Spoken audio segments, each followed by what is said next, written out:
fourth Marketing Heroes podcast. We've got the regular crew shuffling in. Isn't that a lyric to a song? Regular crowd shuffling in. Isn't that Piano Man? Anyway, I don't know about y'all, but I have discovered this crazy dude on YouTube, Facebook. He's called the Kiffness. And he's taking songs and sounds of animals and turning them into kind of like trancey hip hop kind of dancey music. This has kind of become my new obsession, so my guilty pleasure. So I'm going to share that out with you all afterwards. But anyway, we're going to have some new people in the house today. And we are the beginning of Q2. So that's pretty exciting. First quarter is done. So one of the things we're going to do is talk about a wrap up of Q1 and what the plan is for Q2.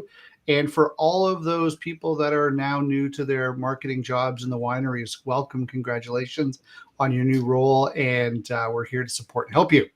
So with that being said, Jade, I want to turn to you for a second. And I'm going to ask you a question about community. And I want to talk about how can we take community, because there's all this conversation around, let me preface this. There's all this conversation around technology and AI and all this great stuff. And it's all technology and all that stuff. But there's still the human factor. And you are the queen of human. I mean, we're all good stuff here, but you're the queen of human. So I want to talk about the customer journey and what can we do at the floor level, at the when somebody comes into a winery. I've been playing around with your concept of seen, heard, and love. And how does that look in terms of at the retail level? What can people do from that perspective? So I wanted to turn that over to you. Hey, everybody. Okay, that's such a good question because we talk about customer journey, and if you're unfamiliar, customer journey starts on the way left of someone who doesn't even know you exist. And on the far right is your raving fan that's constantly sending you referrals, right? And there's milestones in between. And these are things that if you are intentional about, you're going to have less leads falling through the cracks because you're pointing them to the next step. And it's a progression instead of crossing your fingers and hope people find your website and buy stuff, right? However, when it comes to community, I think pretty much anything that's like marketing best practices, like customer journey and authenticity, those apply as much to the community piece as it does the whole business and marketing the whole business. A community has a customer journey, starting with the marketing of the community to the transaction to the onboarding, which people often don't take advantage of, onboarding to the community, welcoming them to the community, monitoring, making sure that they're engaging and connecting them with the right people. And then how do they feel as they participate in the community long term? And community can mean anything, guys. It could be your wine tasting club. It could be your Facebook group of people who enjoy reds. It could be any of these things. But if you, like I mentioned earlier, in your marketing customer journey or your business's customer journey, and if you have these milestones and you're intentionally leading people and guiding them, then your community is going to be equally successful because I feel like I'm being taken care of as I'm going through the community, like the micro customer journey that lives within it. Yep. But the last piece that's the most important is that it's in general, when you're marketing, kind of like an I conversation, me and you're an authority and you're sharing your knowledge on wine and you're being this figure. Community is a really great way to, as I like to say, flip the script and everything completely shifts. And it's not a stage for you to be on. It's a stage for all of them to share together. So it's 100% empathy based and not about you at all. This is where we can make it about them. And when you make that emotional transition to make it about them instead of about you, you're going to have loyal customers for life. Yeah, that's a really good point from that perspective, is that, when we look at how can we really drive that human touch, making sure that that's all kind of dialed into there. Mhm. It really is really understanding the entire customer journey and where every person is impacted. So one of the things that I'll put this up here, one of the things that we're starting to see, and Scott, I'm gonna throw to you in a second, and I'm gonna ask you some questions about email and how that ties into the customer experience when it comes to people walking in the door. But one of the things that we're seeing now is if we can train team properly to understand that the customer has received an email, the customer has received a welcome package, they've received something along those lines to kind of invite them to show up and say, yes, you've made a good decision to come. One of the things that might not be happening is we might not be getting those emails to the customers. So what we're finding right now is we're starting to include into the welcome conversation at the host station or something along those lines, or at the at the tasting table, is did you get our welcome email? So we're putting information in there. So Scott, I want to kind of talk to you about, from an email perspective, the welcome series and what we could do to create some content and some messaging around, so that we can confirm that in fact they are getting their emails, because that's another way that we can help to determine, is deliverability working correctly, right? So you see where I'm going with that. So if you could, kind of shed some light on how we could work with that. Sure. So, depending on how people are getting added to your welcome email sequence, your series of emails there, typically that's going to be, that they've opted in on your website for something. They've signed up for an event, they've opted in for a lead magnet, they've purchased something, whatever that case may be. It's very, very critical that on the thank you page or the confirmation page, that you let people know, go check your email and look in the junk or spam folder, look in the promotions tab for this email. And if you can give them the subject line of that email, it makes it even easier for them to find. And so if you give them those instructions when they're outside of their email box, that's now going to direct them. And then you're going to get them to look at that email, look for that email, and then hopefully drag that over to the inbox. Now, once they've actually seen your email and, they've opened it, they've engaged with it, now what you want to do is you want to have some sort of call to action with that. And maybe not necessarily that first email, although that would be really good. But if you're sending a series of 2, 3, 4, 5 emails, invite them to reply. Ask them a question and ask their opinion, their interest, or whatever that it's pertaining to. Get them to reply. And now you can actually start having a two-way conversation over email, and that lets you know that they've got it.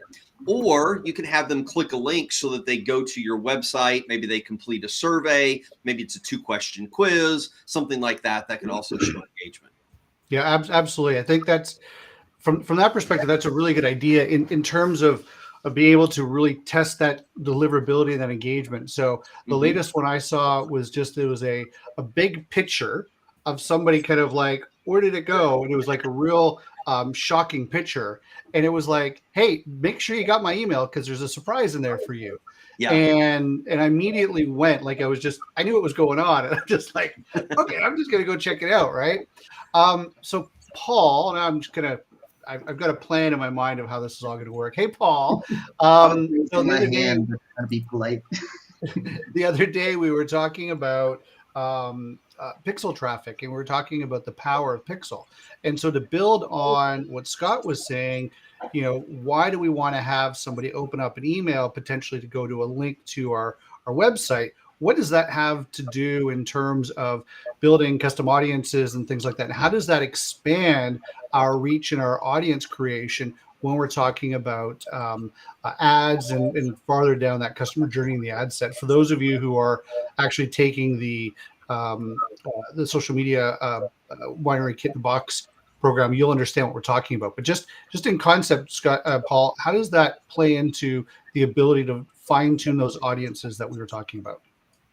So thinking about, and this analogy showed up in that conversation of where your winery is your website. It's just like the digital version of it, like literally. So with the Pixel, anybody that walks in, you're tagging them, you're pixeling them, whatever, you're just tracking them, almost like a Google Analytics thing where, hey, what are people doing? Except the difference is now from a marketing operation standpoint, which is how do you market, you can create audiences of people that have been to the cart page, people that have been to the booking page, people, if you have like a wine club, or wineclub.website.com or something, you can target to people who are members. There's all sorts of segmentation options that you can do.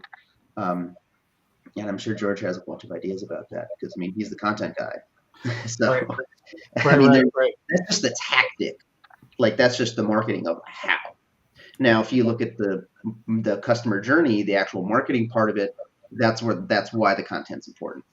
Yep. So you can set up these audiences, but if you're talking about the wrong thing, it doesn't make any sense. Perfect. And so Sharon, so see, we're kind of drawing this whole thing from, the human contact to the email to the Facebook. These are all integrated points. So Sharon, I want to kind of move this over now into the Google world, right? And looking at business panel, business profile panel, and how do we track, and how is that important from a Google perspective to make sure that not only we're tracking from an analytics perspective, but what can we do in that initial conversation that we're having at the host station to impact our Google performance activities? I'm thinking reviews, I'm thinking kind of, anything along those lines, but more importantly, stuff that we don't normally think about, that is kind of really what Google's driving for and wants us as wineries to be able to deliver. So what's happening on that front that we can really dial this in and take that conversation right to Google from the human at the beginning? Yeah.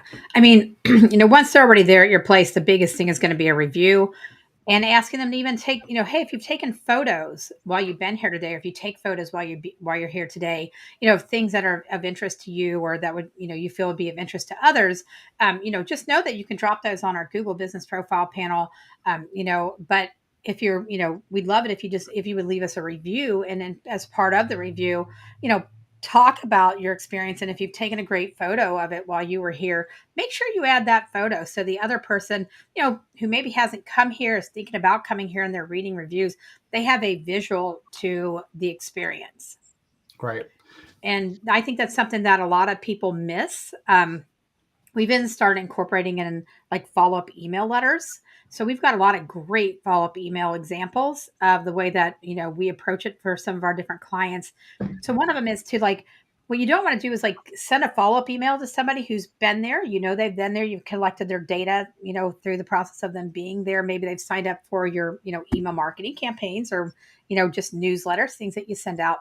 One of the things that you want to make sure in that process is, when you send them an email as a follow-up, include kind of suggestions of things that they might want to write about. So like, a lot of ours will say stuff like, hey, you know what? Click on the link below, leave us a Google review. It really helps the other people who've not been here understand the experience that they will be receiving when they get here. Or, maybe it's, hey, thanks for buying our wine. We'd love you to give us your experience of how the wine made you feel when you drank it, or in what context did you use it, So, and then you're going to give them an example. You're going to say, like, you came here and you experienced our wine while you were here for a wedding, but you walked over here to experience our wine too. And, maybe talk about the experience of what our wine tasting experience is like. But hey, if you were here for a wedding, we'd love to share what made your experience like so fabulous. Because even if they might have had one little hiccup, that might have made them go, oh, I had to park like a mile away, Right. You want to make them think of the things that, were like that aha moment, that like happy experience. So we always tell people, like, add, 1, 2, 3 suggestions of like things that they might have experienced when they were there, based off of what other people have experienced, because that way they're not sitting there going, I don't know, I'm just going to give them 5 stars. And 6 months later, Google's removed the 5-star review because it's just stars and there's no value to it because there's no writing. And now you've lost the 5 stars 6 months to a year in because they didn't write something. So you have to get them to write something, but then to get them to add that photo now goes up in your photo reel as well. And so, if you can have even like a little thing that sits around, periodically through your place that says, hey, scan this. By the way, tell us about, like what was your biggest happy moment when you were here? Like, what was the, like, I never realized this, kind of thing? Or, was this your first experience? And what made it so fabulous? So, and then we always say, like, hey, and when you click on here, like, you kind of just start out by, like, if you don't know what you're doing, you start out by like clicking the far right star. Because a lot of people get on there and like, oh, the stars are empty. Like, I thought they were going to be filled out. So you kind of got to give them instructions, like, hey, click on the link, scan the QR code. It's going to bring up our Google review. Start by filling the far right star in, and then, tell us about what was your biggest aha when you got here that you didn't even realize you were going to experience about it. Yeah, and that's photo. Drop it in.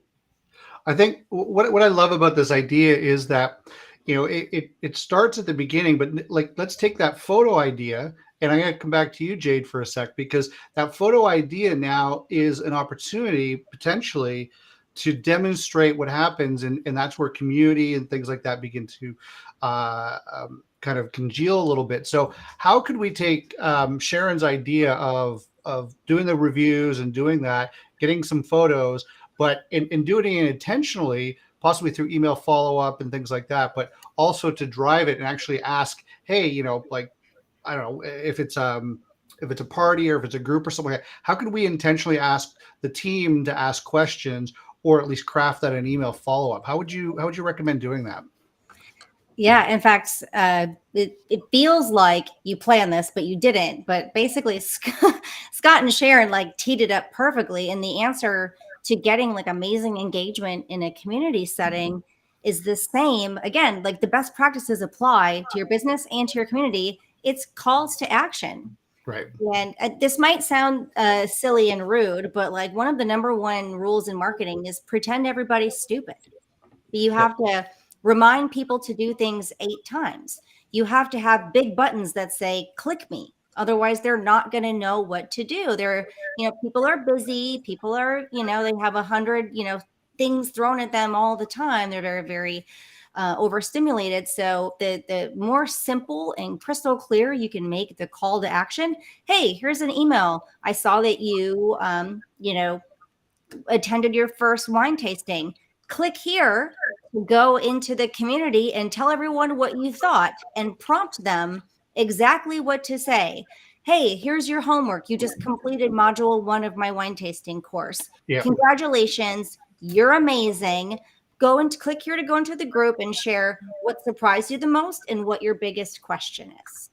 Just tell them what to do and not like pretend they're stupid. Like that's kind of mean, right? But like, don't make it harder for them than it has to be, rather.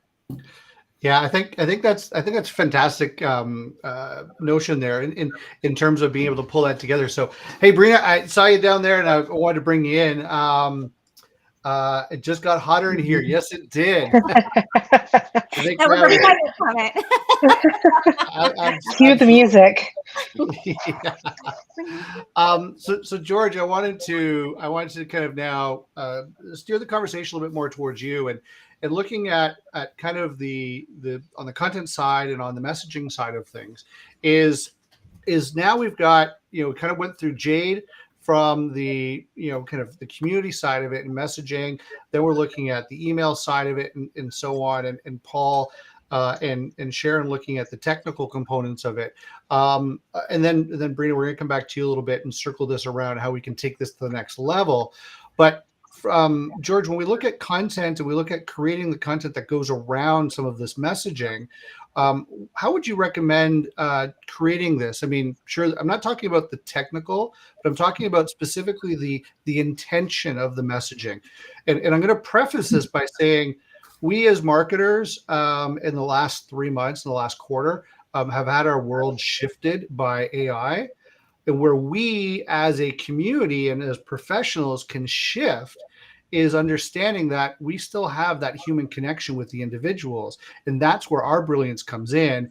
And so, George, how can we still utilize that and that experience, that your mom had, that you've had, that other people at wineries have had, to draw upon that? We can use tools to write the copy. Sure, that's the thing. But you know what I'm saying? Yeah, no, absolutely. And, here we are, a bunch of gearheads, and we're talking about the non-gear stuff because it's really what matters. Yeah. When I think of white wine, for example, this weekend we were at a place and I saw a New Zealand Sauvignon Blanc, and I just love Sauvignon Blancs. They're not from your area of the country, but they're really good. We have Savs, but anyway, but they're not from New Zealand. And I immediately started thinking about time here in South Florida during COVID in the pool, because that's what that experience means to me. It's a great lemonade-ish sort of experience, right? For me, when I think of Montepulciano d'Abruzzo, I'm thinking about a guy who's a friend of mine, has a restaurant, and he serves this really inexpensive version of that as his house wine. And he used to give it away for free while people were waiting in the restaurant.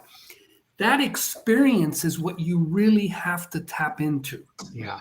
Yeah, you can talk about the wines, and some people, the wine gearheads like myself will grab onto that. But most people are wanting to connect with a feeling, with an experience. Yeah. And if you can tap into that by segmenting people, for example, there's a lot of women. My cousin runs a gas station in an area that people drive by on the way to, the more happening parts of town. And there are women that stop off at his gas station to buy white wine because they'll go to somebody's house and they'll only be serving red. It's very typical. And he says, dude, I sell so much white wine.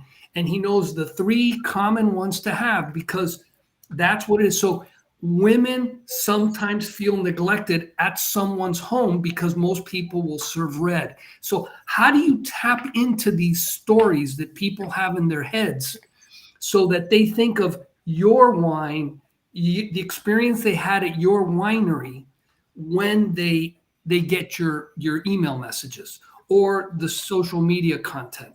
And so that's the kind of way we have to think about this, as opposed to the technicalities of the wine, or maybe very specifics about the things that matter to you as, the venue or the winemaker.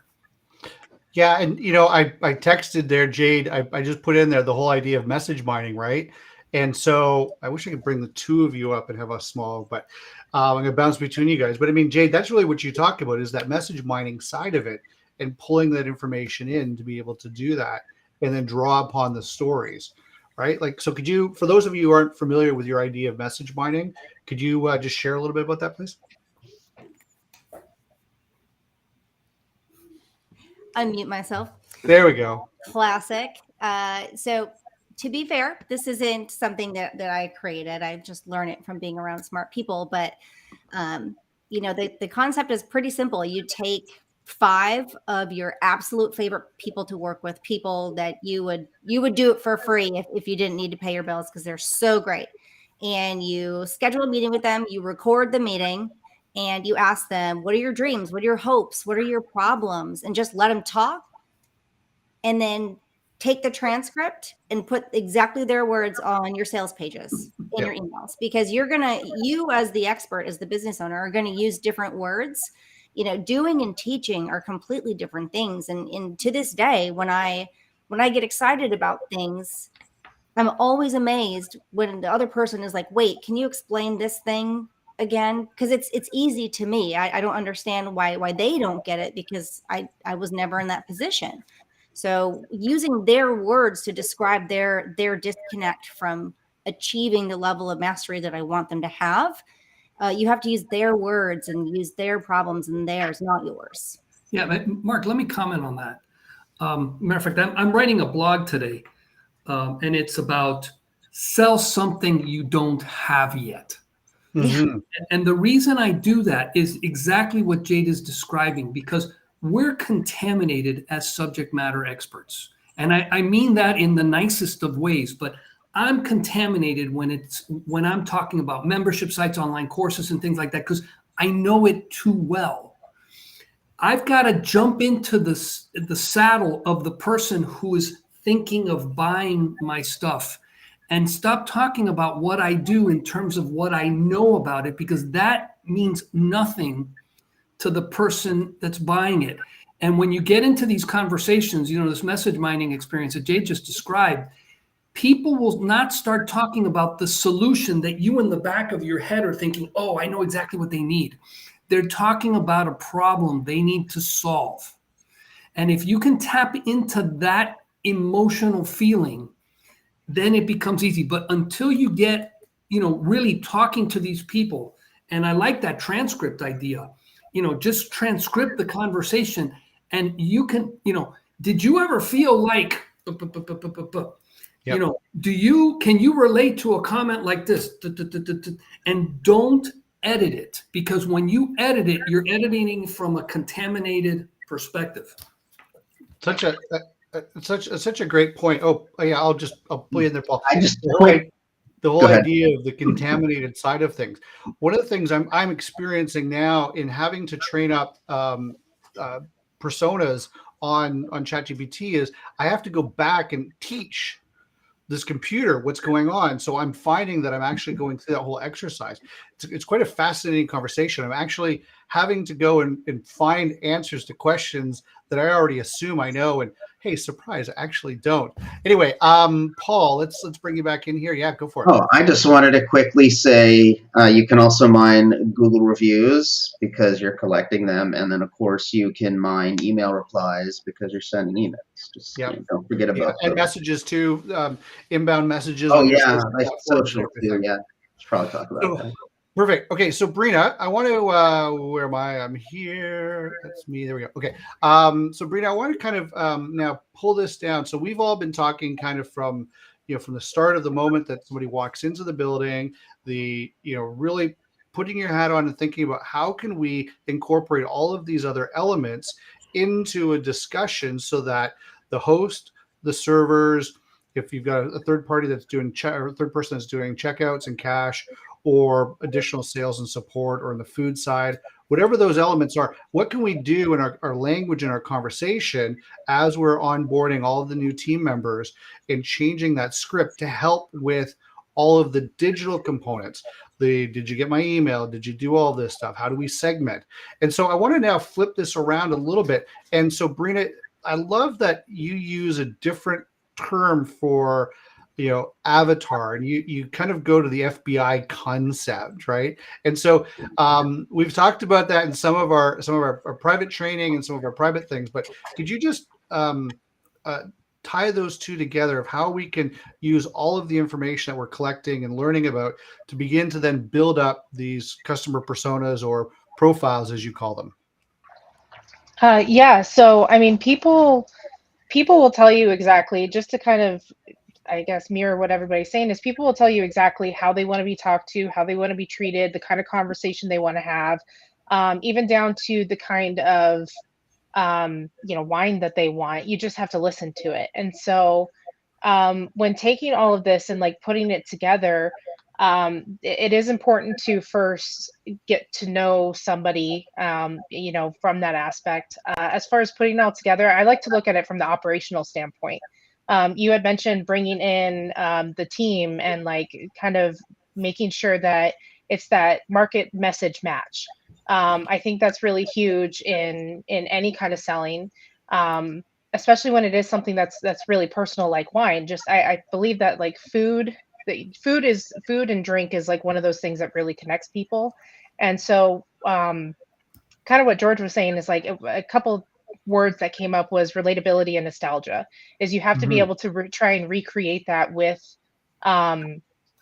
just like with that audience. So when it comes to like operational things, take a look at it of, is your audience more of the email type, or are they a texting type, or do they like live interactions, and trying to create an experience around that. And so even within the winery, if it's like an in-person thing, you can even say like, okay, do they like a group setting, or is it more of an intimate one-on-one? Like, do we have more just like couples coming in trying to do a nice date night, or is it something that we have large groups doing a wine tasting?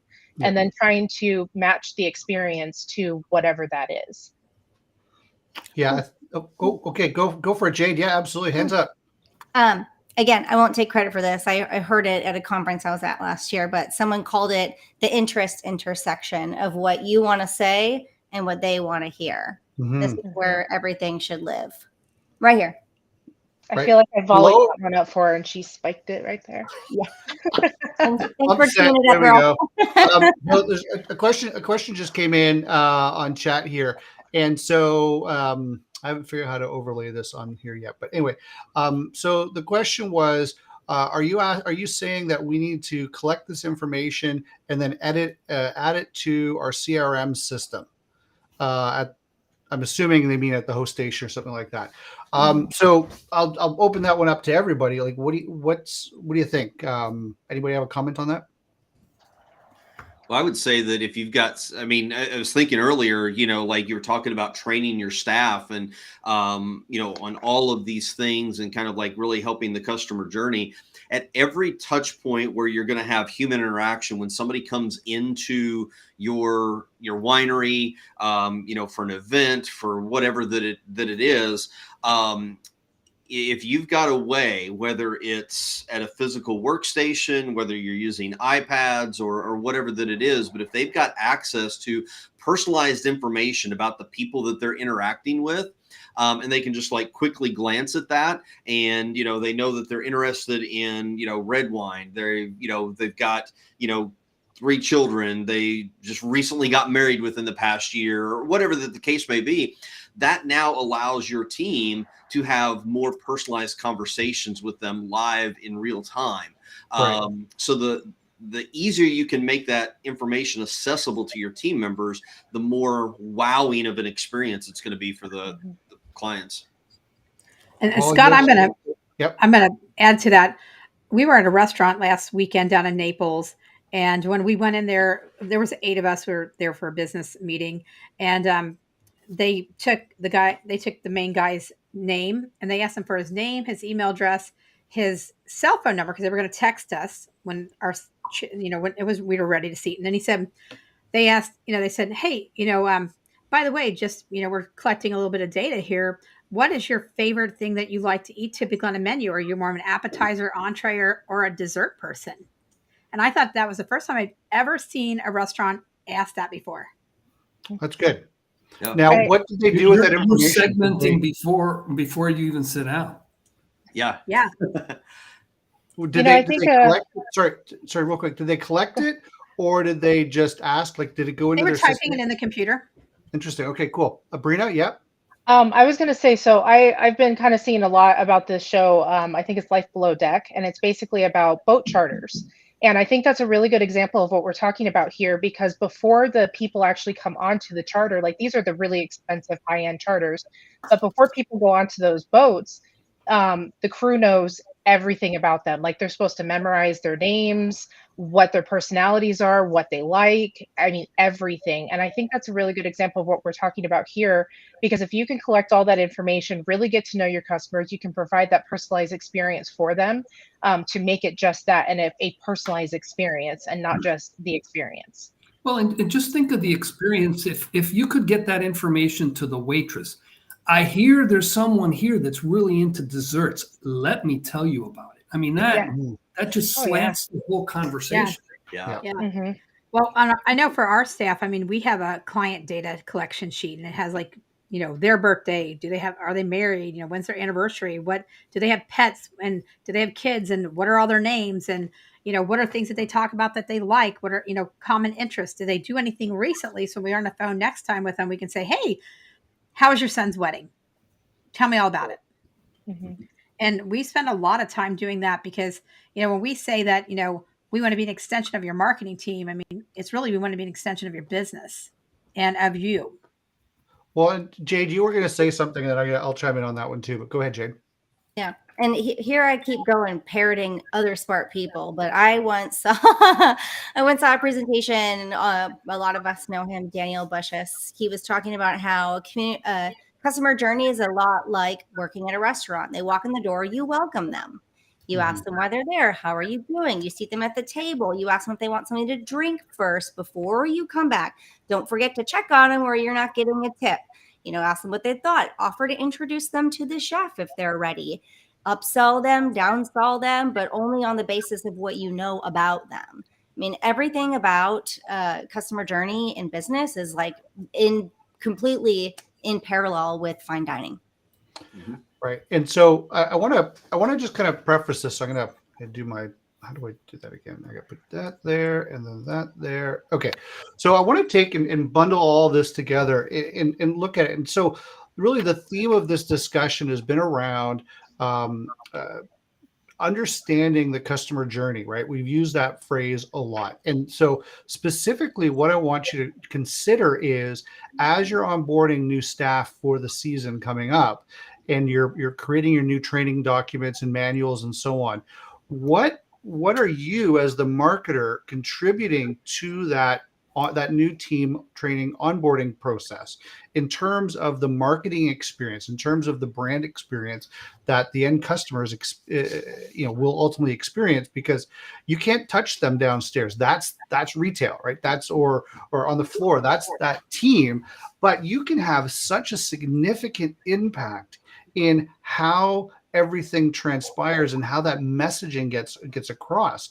From how do we welcome them? What questions have we already asked and following up? What information are we collecting? All of that kind of stuff is quite frankly, it's in your wheelhouse, and it's it's your opportunity to really take this team of people, some wineries, 30, 40 people, and train them and teach them to collect the information and extend that messaging that you're trying to communicate. So I'm going to wrap this one up in a few minutes here, but does anybody else have any final closing thoughts? And for all of you watching, any questions that you might have? I want to wrap up. You probably can't see it. Maybe I'll upload it later, but it's this little, of course, with the green screen, you can't see it. But it's a simple little stick drawing of a person sitting at a bar, and then you have I've drawn a simple circle around it to represent the bar, but then also a dotted line around it to represent the virtual version of it. Yeah. And the point of this is, especially if you're coming into these marketing roles, it takes a village. Because like we're looking here, you have Jade, who's responsible for the community. Well, not responsible, but like here's how you can do the winery. Here's how you can bring community into wine. And then you've got Scott with the email piece of it, but that's also where George comes into play with the content of it. And then that can also be playing with Sharon to push the Google My Business reviews, and then Mark talking about the SOPs of the A cards. They just sit on the bar and it's like, hey, here's the drinks for today, right? Yep. Having like a QR code thing that says step 1, scan, select your star, upload your photo, now you're done. Or the scripting. You said something earlier about, did you get our welcome email? Mm-hmm. Those kinds of simple things, which is where your hero expertise comes in, and then Brina bringing it together with the actual person at the bar. You know who they are. You have that customer profile down. And then I contribute the technical piece with the advertising stuff, and then hopefully this high level, just bringing this all together into one. And yeah, it takes a village. It really does. I think, Paul, I think that's such a great idea, Paul, because when we look at marketing and when I'm talking to the various people that we're starting to engage with on one-on-one meetings and just kind of introduction conversations and Zoom calls, what I'm finding is that people are like, well, no, I do TikTok videos, or I do the email marketing, or I do Facebook ads, and so I asked the question, well, who's doing all of these other things? And either they're not, or it's being outsourced. And when we start kind of diving into it, it's not being handled properly. And that's a whole other conversation that we'll have in our individual discussions. But, really from that perspective, it does take a village. And I think that's such a great analogy to that. So I think just kind of wrapping this up and to put a bow on this section. And when Michelle comes on, who's our newest hero, she'll be able to work with you on a one-on-one basis or in a group section to really drive this home. But think about the conversation where it started. You started at the person walking in the door and what's happening. Do an audit of your process. Have a friend come in and give them a series of questions that you want them to check off. Did this happen? Did this happen? Did this happen? And run them through the whole thing and let them have a full tasting experience, or whatever your version of the experience is at the winery. Then train them, and then have a second friend come by and do the same thing, almost like a silent shopper, secret shopper concept, and see where there's gaps, and then see where you can fill those gaps, right? Did they do the Google review? If not, why not? Did they do a Facebook review? Did they did they open up the emails? Are they engaging with the content? Did we get the correct information to segment properly? Did they get the feeling from the perspective of, the afterthought of did they feel like they were seen, heard, and loved, right? Like, that's really the whole conversation. So there's one quick question here. And so I'm going to reserve. Michelle's not here yet. Okay. I'll see if we as a crew, I think we've got enough coaching power here. The question is, how do I communicate this when my boss thinks she knows everything? So I don't know the dynamics behind it, but that's what the message said. So anybody got a comment to that one?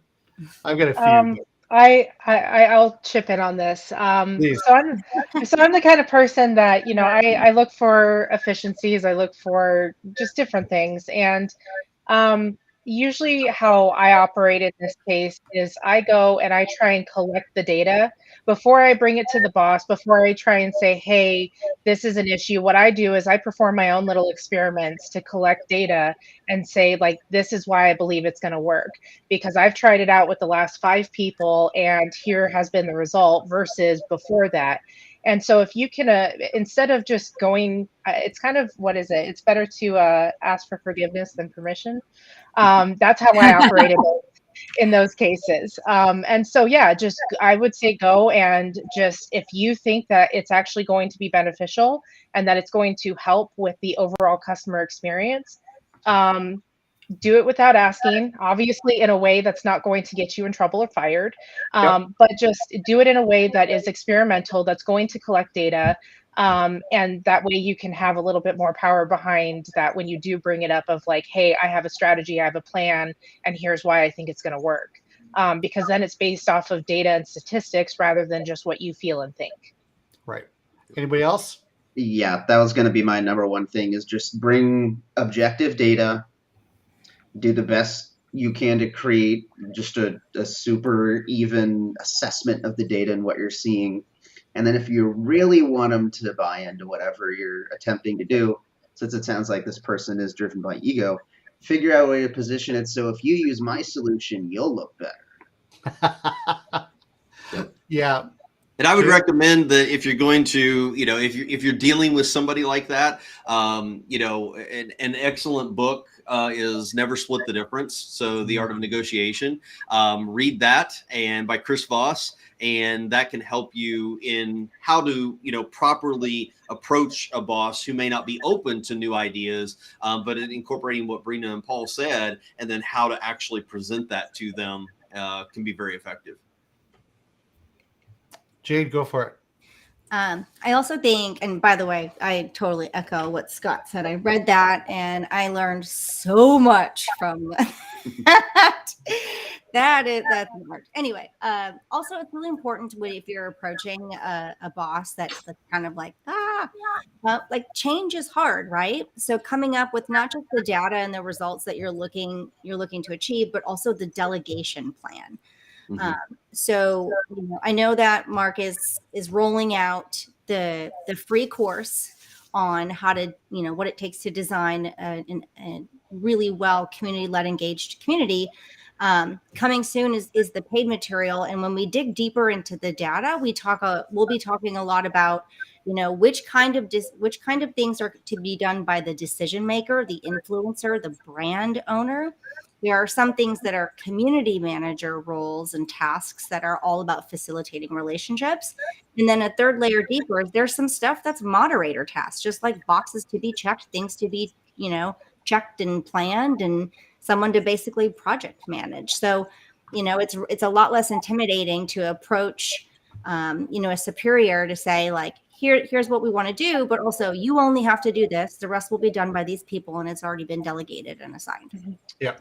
And I wanna add to what Jade said right there is so I used to be the kind where I would see all these problems, but I would never come at it with a solution. And as a boss or a manager, like, you have to realize that they're responsible for many people and many different roles and many different goals. And when you're coming to them with all these problems, but you don't have a solution, you're kind of like saying, hey, I see a problem, you go fix it. And instead of doing it that way, it really is helpful for them. And that might be why they're shutting that person down. Is it could be that they're like, hey, I'm already overwhelmed with all the problems that I have to deal with that are urgent and critical because it's pushing goals in the company, that they don't really have time for that. And so if you can alleviate a little bit of that and just say, hey, I've identified a problem and I have a solution for it, they might be a little more receptive to hearing you out. Yeah, and one thing, there's a term called completed staff work. It came out of World War II. And I've shared that. You can look it up, but it's basically something that came out of the military. And it was like, how does a junior officer approach a senior officer with something? And it's, don't make the boss have to do your job for you. So you do the research, go the extra mile. And if you have to ask the boss a question, it's because it's something you absolutely don't know and couldn't research without them. Yeah. Yeah. So that when you come up and you give them a solution, it's kind of like, look, here's all the options I considered. Here's the one I'm really recommending. Here's why. Approve or disapprove. Yeah. And I mean, those are the kind of people that move ahead in an organization, because it's like, dude, I don't even have to think. I know he does his homework. And if he asks you 100 questions and you can answer 90 of them, you're probably in good shape. You answer the other 10 and boom, you go. But the boss isn't second guessing you or thinking, oh God, I got to do more work because this guy just gave me this report. Yeah, I think that's a really important component of it. And I just want to bring in Michelle. So welcome, Michelle. We had a little bit of technical difficulty getting you in. I needed a little more Canadian content on the team. So Michelle is from Ottawa, Ontario, Canada. So welcome, Michelle. We'll do a formal introduction in a moment, but the timing's pretty damn perfect for you to be on right now.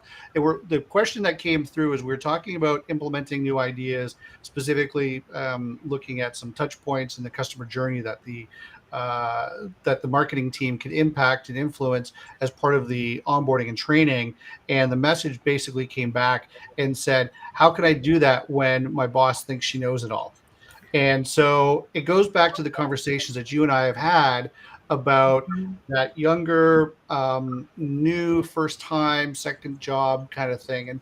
And being in a role where somebody is 20 years in the business and you're trying to influence, impact, recommend solutions.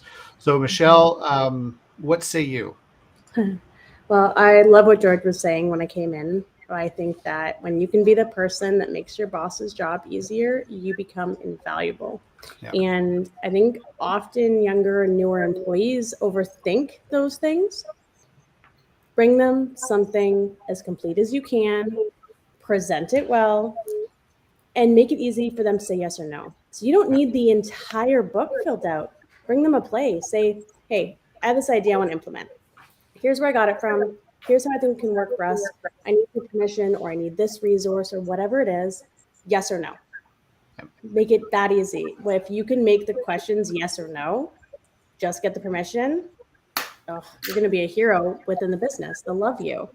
Yeah, perfect. Well, we'll wrap it up there, and then we'll switch over here for a second. So, the point that I wanted to bring there and I think I'm going to get 1, 2, 3, 4, 5, 6, 7 nodding heads, and hopefully yours as well. I think that one of the key things to understand is that marketing is grounded in trial and error and testing. And so everything that we do a lot of testing. And so we're testing ideas and concepts. So part of your messaging when you're talking to leadership and so on is that, hey, look, we're going to do some trials, we're going to do some tests, right? I mean, Paul, we were talking about having control ads and having actual ads that you then tweak and play with. And it's messaging and just what resonates and how does all that work. And the same with email subjects and everything. And so there's lots of that. So, okay, cool. So let's, I'm just going to check here. Are there any, there's a bunch of comments and questions we're going to take offline, but nothing germane to this discussion. Okay, cool. Awesome. So I would like to introduce to everyone, Michelle. Why is Michelle here as part of the Heroes community? I have been struggling with, from the day that the concept of Heroes came forward, was this notion that people are struggling in their jobs to get their messaging across. People are struggling to have the courage to step up. Many of the wineries that we're talking to, it's a heavily male-dominated environment. Many of the people that are in the marketing roles are junior people that kind of fell into it because they were family members, or they're the person on the team that kind of knows how to do social media posts, and the other person left, and it's like, you got the tap on the shoulder. Now you've got Facebook and Instagram, and oh, by the way, you're going to be responsible for email marketing and branding and campaign marketing and all that kind of stuff. And you have no experience, or you have limited experience. And so the challenge that's been coming up on a regular basis that I'm hearing is people are saying that, they don't feel that they can communicate. They're worried that they're going to lose their job next week. People are freaking out about AI and all that kind of stuff. And are they going to have a job next month? Can a computer do it? People are getting yelled at because the leadership are not taking in their input and experiencing it the same way that, say, a winemaker would. And they're quite frankly getting disenfranchised with their whole job and their career choices. And I heard just as recently as last week, a woman, I believe she's in her late 30s, went back to school, had an early family, went back to school, got a marketing degree, that kind of thing, and started working at a winery. And the boss and the manager that she worked for basically berated her for about 15, 20 minutes in front of the rest of the team. And she went into the bathroom and was crying because, like, this is not Hell's Kitchen, right? Like, Gordon Ramsay is not working for you and working with you. And quite frankly, it's not something that you can or should tolerate. So that's one part of the conversation. That's something that's really irritated me from the beginning. And through Heroes, is to give you the tools, the team, the resources, the community to bounce ideas and learn from. The other part of it is on my own personal journey. So getting a little vulnerable here for a moment, I struggle with imposter syndrome. I struggle with fear of certain elements of what we do here, and working with this amazing team. Some days I'm kind of like, what am I doing here, right? And so about 4 weeks ago, I attended a mastermind, and for the first time in better part of my professional career of 20 years, somebody connected with me in a way that I haven't been connected with. Does that sound right? The way I've been connected with in a while.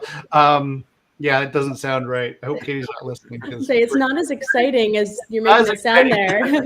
Anyway, Michelle was that person, and she connected with me in a way that she got what we're trying to do. Number one, she understands where you are and where you want to get to, because she's gone through and lived that path.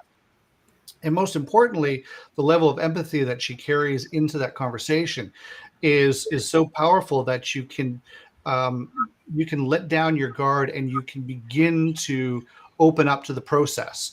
And so what we have done is we are bringing on a coaching component for those of you who need that support. Okay. So the activity today for this first segment was, okay, we're going to talk about customer journey and all the points. Your objective and your action for this month is to go and actually audit that, try it, find out some great things, and then bring that back to the team and grow with that, right? Well, if you're struggling with that to actually get it done or bring those ideas, this is where Michelle, her coaching program is going to come into this and help you from a marketing perspective. So we're going to use screw it. Michelle, why don't you introduce yourself and talk about kind of how we've designed for you to be able to take that. So you just talk away. Hello, everybody. So my name is Michelle Wieger. Rhymes with eager, makes it very easy to remember. I run a company for over 10 years. I won 40 under 40 in my 30s. You could say I'm kind of a big deal, but also I have narcolepsy, which means I deal with a lot of hard things in terms of living with a disability. And I think that's what makes me the perfect combo for this. You know, as someone who has had to fill a role, being an entrepreneur in this case, that I didn't go to school for. I have a science degree in ecology. I have not been out counting frogs since I was 20 at this point. But I had to learn the skills. I had to learn to be bold. I had to learn to get over imposter syndrome, as hard as that is, and get things done. And that's what I'm hoping to do for the group. Excellent. Well, it's a pleasure to have you here, and I know as heroes we'll all get together and have our one-on-ones with you and all that stuff. But from a community perspective, I just wanted to kind of look at the heroes, and as you can see, we're rounding out. We're now 8 strong. We've got 2 more slots because, well, I've got plans, but there's 2 more slots here, and really, we are the community here to help you in all areas of your marketing journey, what you're struggling with. And so I want to take this next section. So we'll go back to this here. All right. So here's what I want to do. I need a little bit of kind of fast start questions and talk about changes in the industry. So Paul, we're going to talk to you first about machine learning and AI, because you are the machine learning guy, actually with the degree and the information. So, Paul, can you help like position this kind of AI world and what it means to us as marketers and why we need to not freak out about it, but that whole thing in conversations that we've had about that? Yeah, sure. So, machine learning, AI, that's all neural networks. It's all pattern recognition. That's all it is. It's recognizing patterns.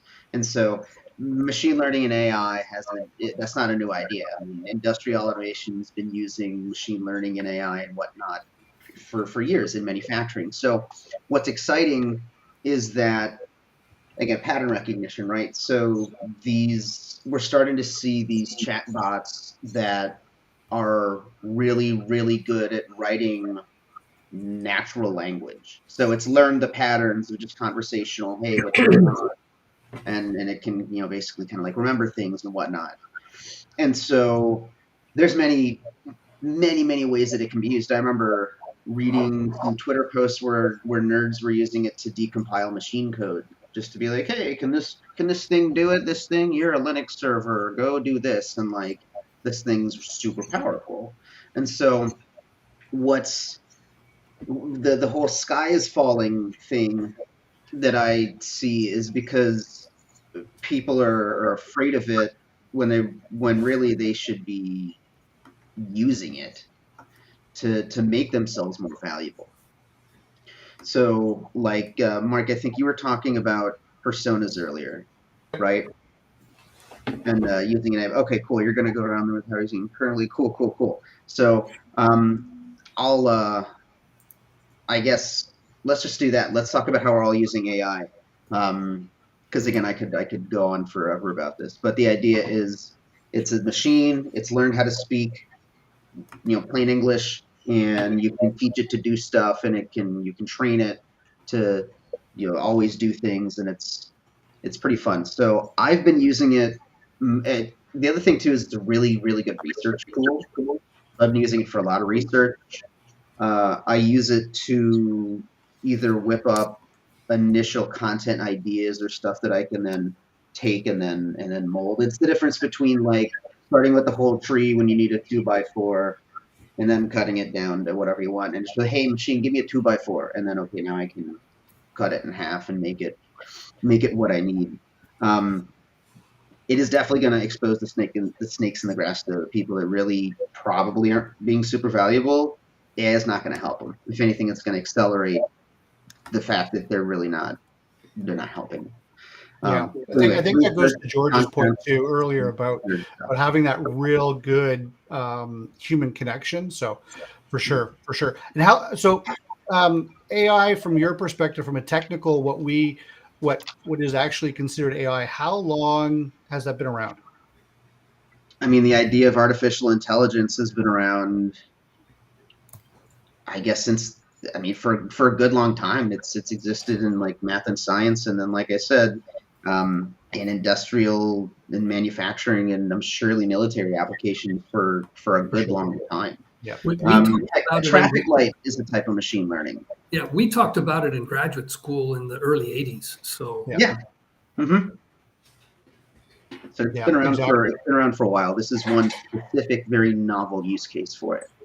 Yeah, and I think that's the point behind it is it's a use case for something that's been around for quite some time, and what they've done is they've just given the average consumer the opportunity to have access to it.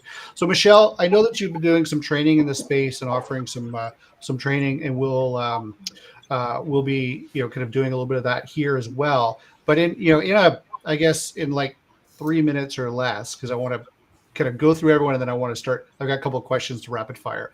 So if you could kind of summarize your introduction to AI and how you explain it to people. So I like to talk about it on the non-techie side because I think it makes it sound less scary. I will say that it's as big of a transition for the world as when the personal computer or the internet came. Yep. And just like for either of those, the people who think it's scary and bad are trying to ignore it, and it's not going to work. So the sooner you get into this and get good at it and then great at it, the stronger you will be as an employee, the more valuable you will be, and the harder it will be to replace you versus the people who are scared. Yeah. And so when somebody says, well, what is it? What does it do? What do you say to them? Everything. No. I say it's like having a entry-level employee who has above average knowledge about just about every topic. So just like that employee, the instructions you give them are huge in the outcomes that you get. So if I give poor instructions, I will get subpar results. But the type of things that I've been using it for recently, I never want to stare at a blank screen again. Yep. So for example, I had to write an email yesterday about a security issue I found on a website. So I said, I want to send that. I said, make the tone friendly. Don't be too techie. In the end, the issue was resolved. They don't have to worry. And I pressed enter. And the email I got out was so good, but not quite my voice. So I took that, made a couple edits, sent it off, and the whole thing took less than 5 minutes. Instead of normally I would have spent about 15 worrying about it not being good enough. And what if it's not friendly enough? What if it's too scary? And it allowed me to negate that time wasting and worrying about perfection that doesn't actually bring any additional results. Yeah, I think that's a really good point is that idea of trying to get it perfect, and the marginal increase in return on that perfection. Grammar's good, the messaging's good, it's on point, send it and go, right? So perfect. Okay, so thank you for that, Michelle. Scott, I'm going to turn to you now because I know we've had lots of discussions and you've been really taking deep dives and trainings into this. So what do you say about AI and how does this all work? And how I agree with Michelle, and as a matter of fact, I just got an email from a marketer, a copywriter that I follow, and he really explained in that email. There's basically three camps of how they view AI. You've got people that, and he really focused on the first two. You've got people who think that it's going to bring the end to the world, and just we got to try to ignore it. It's going to be all doom and gloom. And then you've got these other people that are gung ho about it, and they're all in. And I do feel that we have to embrace it because it's not going away. Just like you mentioned, the internet and the personal computer totally transformed how we do things. Just think about it. We couldn't be talking to you today without either one of those things.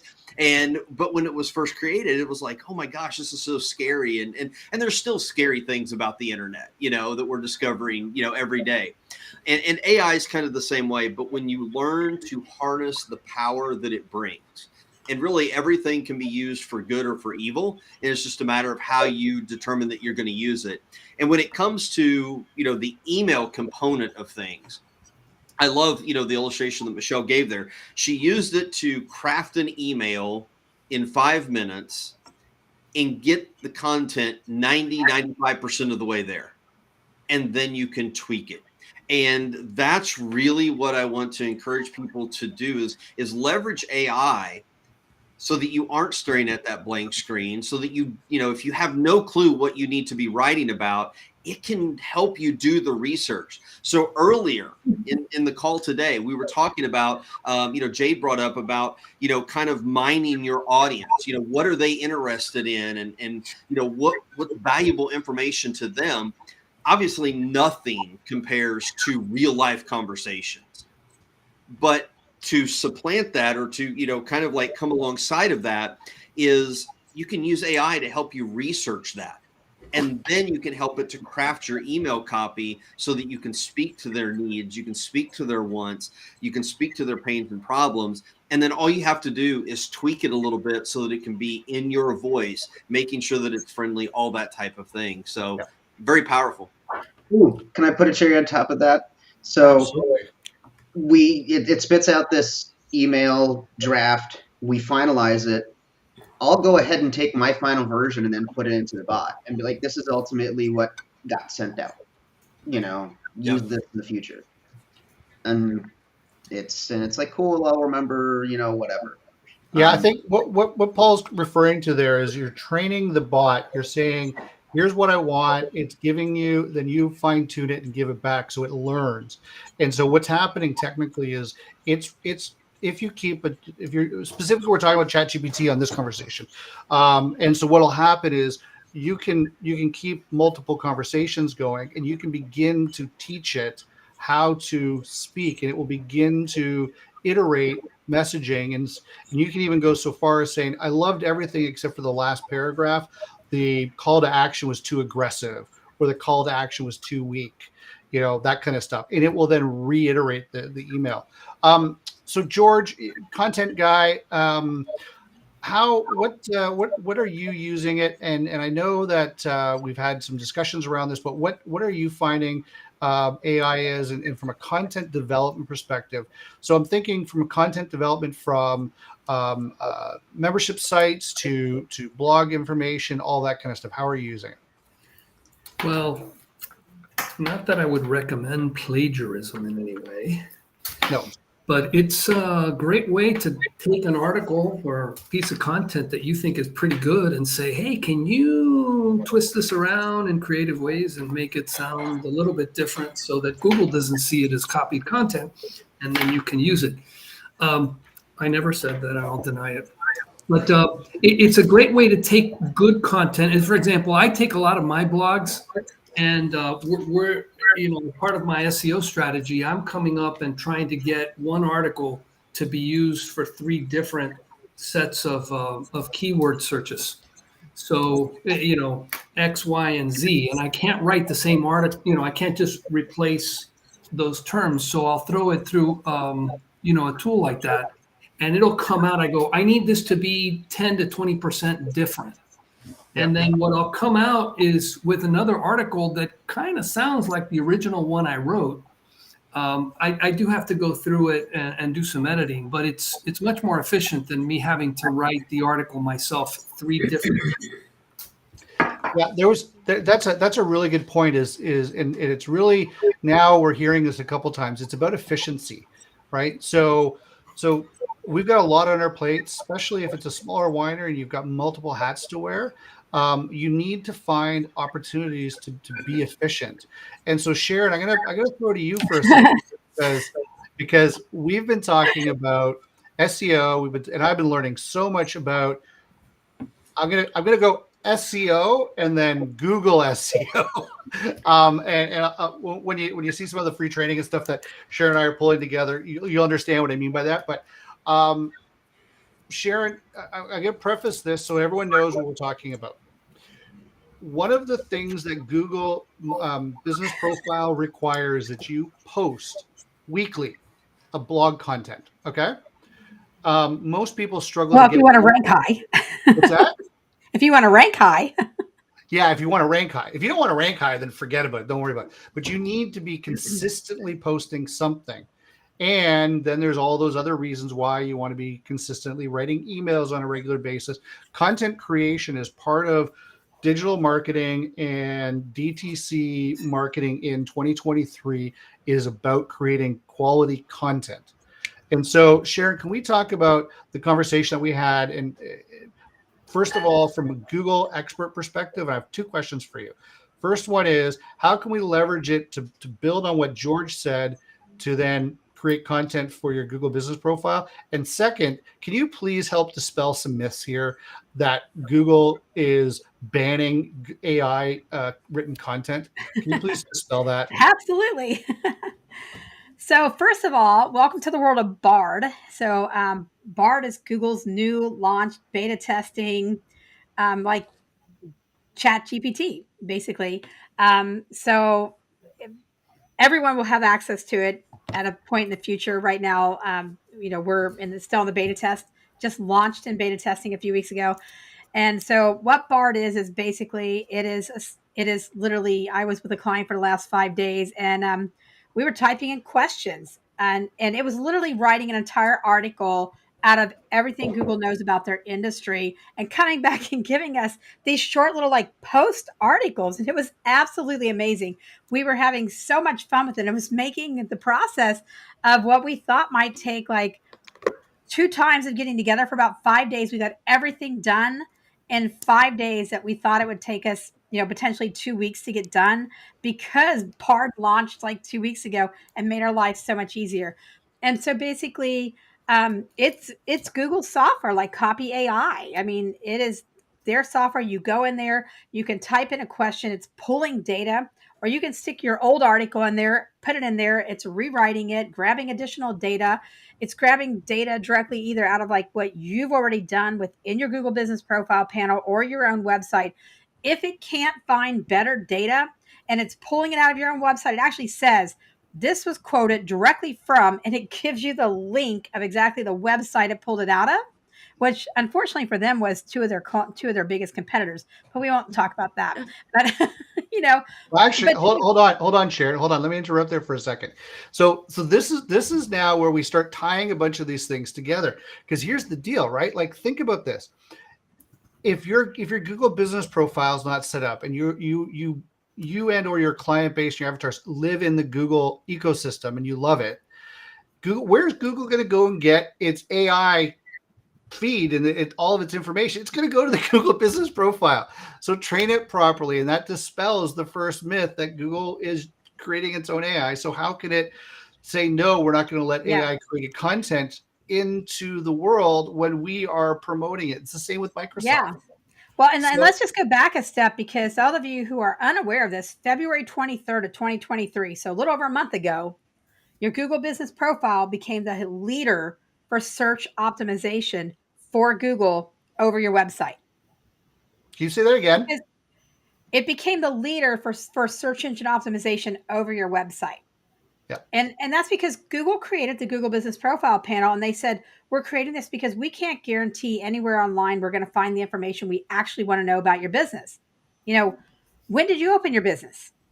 What are your services? What are your products? What's your Q&A around your business?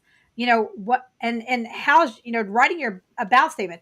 The one thing AI is never going to do for you, just so we're all clear, it's always going to write great stuff for you. But if you don't know what your top key search terms are around your business that you need to be searched for, you can't put the right information in to get the right information out. So you've got to research your search engine your SEO data. You got to go to your Google business profile panel and you got to see what the key search terms are that are coming into your business. If you look at them and go, well, these aren't anything around what I want to be found for, you've got to do some rewriting and you've got to be posting more and you got to clean your panel up better. Because clearly Google doesn't know who they're supposed to be sending you because you haven't taught Google what that is. So there's still work that needs to be done by you. AI can help write great articles, but if Google doesn't know who you are and what you're about, they're still not bringing the right search to you. So, you still have to have that knowledge of what is this key search terms that are bringing people organically to your site. And are those the right places? And if not, there has to be some rewriting. And that is where Bard or other AI, systems can help, because you can start putting in the key search terms you want to be found for and get some great articles and content wrote around it.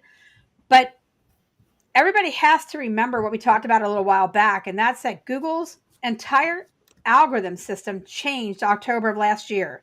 And now it's all about how well Google feels you know and understand your ideal client.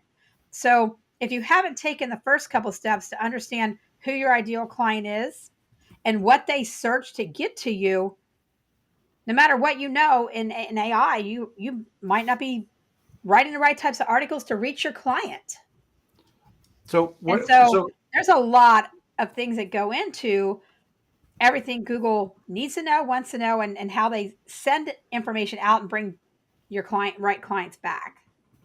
And that, so to build upon that, I want you to think about this. Just visualize this, if you will, for a moment. There is somebody sitting somewhere in this world who all of a sudden went, my travel blog just exploded because I can just go and write as much content as I want for my travel blog. But it has up to September 2021 if you're using ChatGPT. Okay. If you go and start using things like Bard and or Microsoft's Bing, they're going to have more relevant data on you. And so either you are going to be part of the AI search model for your business or you're not. And how do you do that? You've got to get your Google business profile lined up properly so that when Bard goes and does its search to create an article, it's got all the most relevant information about you. Like, it's just one of those things. Brina, I'd like to kind of now talk to you from a persona perspective or from a profile perspective. How have you been doing any work in playing around with AI in terms of speaking specifically to a target market or a customer profile at all? Have you done any work in that space? The work that I have done is mainly just telling it, write something as if you're talking to this person. Right. They're this age, they're this kind of thing. I was actually trying to test it out right now, but one thing I would be interested in seeing is taking actual profiles and just taking that link and throwing it in and being like, give me a review of this person. So that was something I was doing in the background just now to see what would ChatGPT give me, because it would be very interesting to see that analysis, because like, I know that when I go, when I'm creating my profiles, I pull up, I take the reviews, I actually look for those people's profiles across LinkedIn, Twitter, Facebook, and I have to do a very manual process of seeing what are they posting, how are they talking, things like that. But it would save me a bunch of time if I could just throw those links, the profile links, into ChatGPT, say, hey, give me a breakdown of what is this person posting about, and see what it comes back with. So I just got some ideas, and I'm going to be experimenting with that a little bit more. Well, I think that's going to be fun because there's something we can probably collab on that one. So I'll let you know a little secret of something that's going to be coming up soon. Is I have been working with a couple of people, and what I've taken ideas from a bunch of different sources. And so I've got an entire prompt message and how to train the thing. So I've been able to successfully on multiple occasions now train on the persona. So if you don't know what AI and ChatGPT is and all that stuff, then you're going to want to find out, and you're going to want to take Michelle's intro, and then we're going to want to dive into this in a lot more detail. But think about this. I've now been able to train a bot, basically ChatGPT, on the winery owner's persona. Okay. What is the wine? How do they speak? What's their phraseology, their cadence? What type of language do they use? Okay. So now I can literally say, please write an email to somebody using so-and-so's persona. And boom, it comes out. And they're like, I give it to them. They're like, this sounds exactly like I wrote it. I'm like, I know, because that's what is powerful to do. So I just, for poops and googles here, and yeah, Paul, I said it again, poops and googles, because it's a family show. I get Paul on that one every time. So for poops and googles, I decided to say, let's take a customer avatar or a customer profile and then program that into the same one and then have the two talk to each other.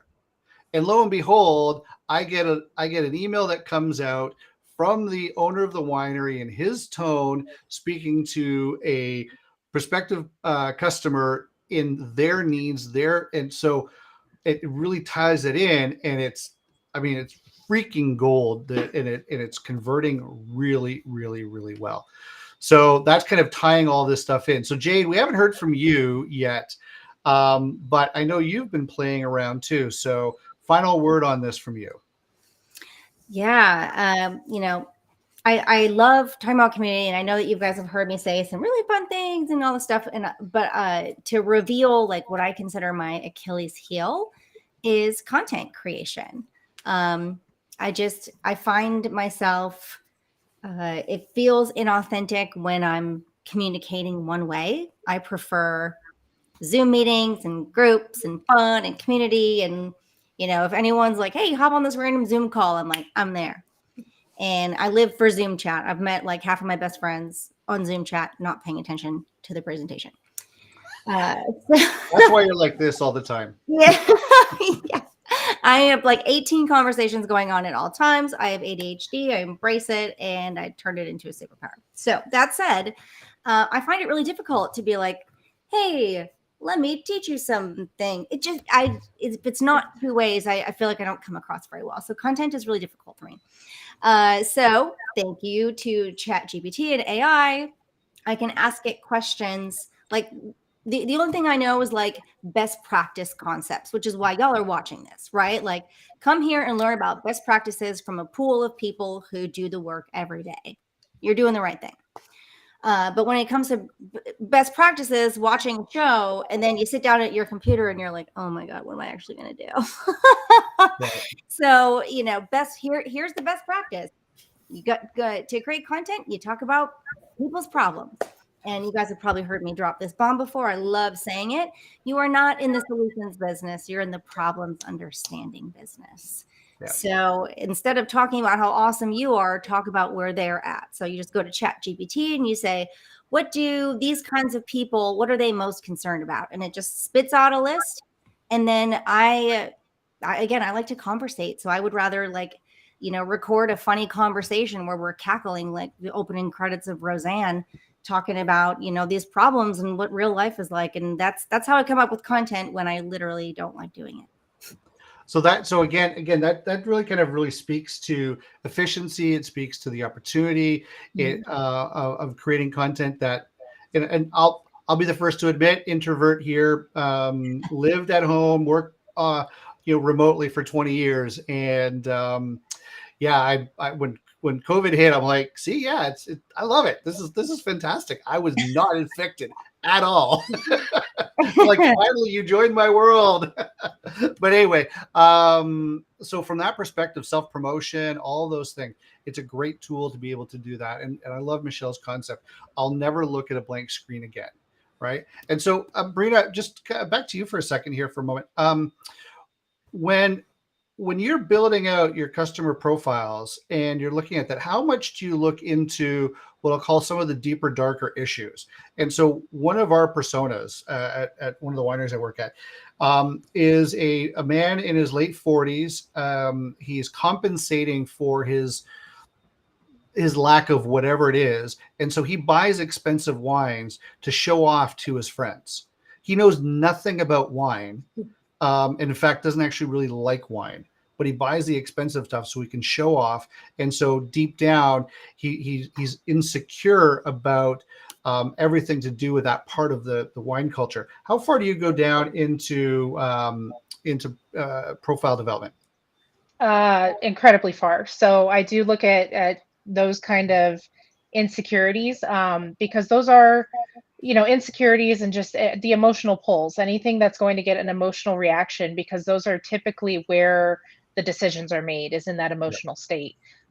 So yes, I will try and figure out, and that's what I do when I review the profiles, and when I'm really digging into who these people are and what are they dealing with in their lives.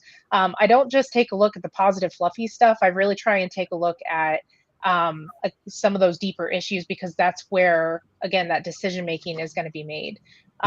So I mean, if they're complaining a lot about, maybe they're going through a divorce, trying to see how do they feel about the divorce, like what are they saying about it. It's all motivation. It all shows up in how they act and operate. So yeah, I definitely look into that a lot. Perfect. Okay. Yeah, and it's really important from that perspective. And I'm just going to do this here.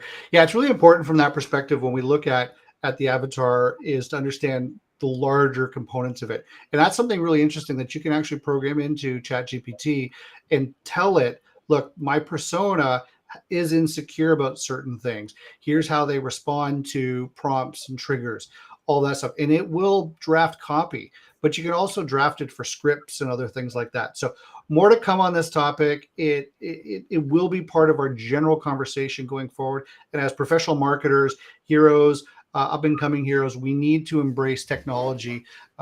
We grabbed the computer, we grabbed the internet, we grabbed automation marketing tools. Now we are grabbing this, and that's the next step, right? So anyway, so the follow-up perspective for you and your action this month out of this section here is, if you haven't done anything on AI, let us know. We've got Michelle's program for that, and it's an introduction to it. If you want to see more live action into this, there's a lot of great posts that are coming up, and I'm going to be consolidating some of that information. And then that's on that side. So dive into it. Just don't be afraid. Just open it up and go and ask it a question. Like it's pretty simple. And you know what I'll do is I'll actually put out a quick how to get started little thing, and then to start asking questions.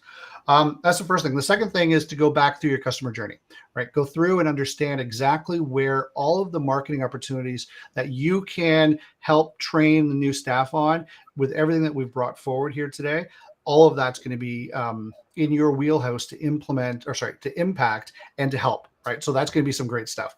So this month we've got, we'll have another hero, 2 more hero windows. So just so everyone knows, Brina and we're going to set up specifically an entire heroes chat where we really dive deep into customer profile building, and there's a bunch of cool stuff going on there. Michelle and I are going to be really holding your hand and your feet to the fire, and she's going to be really awesome at doing it. But what are you doing as far as these accountability exercises, and what challenges you're experiencing, and how to overcome them? And if you want to step up and be on the hot seat like I was, trust me, she's gentle, but she's honest. And it's awesome. And we've got some other training programs coming up. As Jade mentioned, we're launching the free component for her, for the community side. We've got some great stuff coming up on the email stuff. Sharon's stuff is on fire.